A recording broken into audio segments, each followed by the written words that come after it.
भोजपुरिया समाज चैनल में आप सबके स्वागत बा। भोजपुरी के तमाम खबर सबसे पहले जाने खातिर भोजपुरिया समाज चैनल के सब्सक्राइब कर दी और घंटी पर जरूर दबा दी।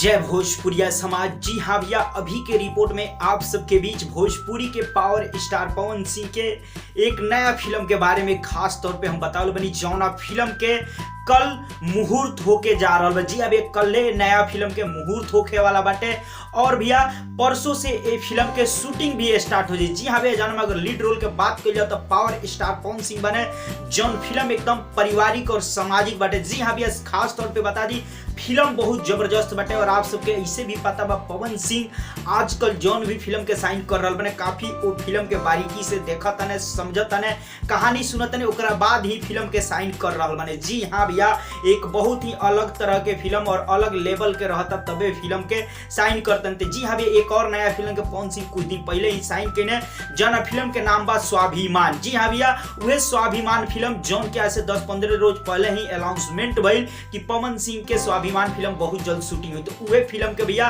कल मुहूर्त होखे वाला बा। जी हाँ भैया, कल मुहूर्त हुई और परसों से वो फिल्म के शूटिंग भी स्टार्ट हो जाए। फिलहाल अभी के ये खबर बाटे जौन की लेटेस्ट अपडेट आप सबके बताने कि पवन सिंह के एक और नया फिल्म के शूटिंग स्टार्ट होके जा रहा बा, जौना के कल मुहूर्त बाटे भव्य तरीका से। जी हाँ भैया, आप सबको बता दी ये फिल्म जौन खास तौर पे बा भैया, एमे आप सबके पारिवारिक सामाजिक कहानी देखे के मिली और जबरदस्त एक्शन भी देखे के मिली और एक से बढ़ के एक गाना भी आप सबके देखे के मिली और पवन सिंह के बहुत ही हमें जबरदस्त लुकिंग भी आप सबके देखे के मिली। जाना खातिर पवन सिंह आज ही पूरा तरह से बाल ओल सेट करा के तैयार हो चुकल बने परसों से शूटिंग करे खातिर। जी यहाँ डिस्प्ले पे देख सकते नहीं बाल ओल सेटिंग पूरा करा ले बने, जौन की स्वाभिमान फिल्म खातिर। तो ये लुक में नजर आई है पवन सिंह स्वाभिमान फिल्म में। तो जी हाँ, अब आप सब बताइए भैया स्वाभिमान फिल्म के टाइटल आप सबके कितना पसंद आयल और ये रिपोर्ट आप सबके कितना अच्छा लगा, जरूर कमेंट करके बताइए। चलते चलते वीडियो को लाइक करी, ज्यादा से ज्यादा वीडियो को दबा के शेयर करी। फिर से हम बहुत जल्द एक नया वीडियो के साथ।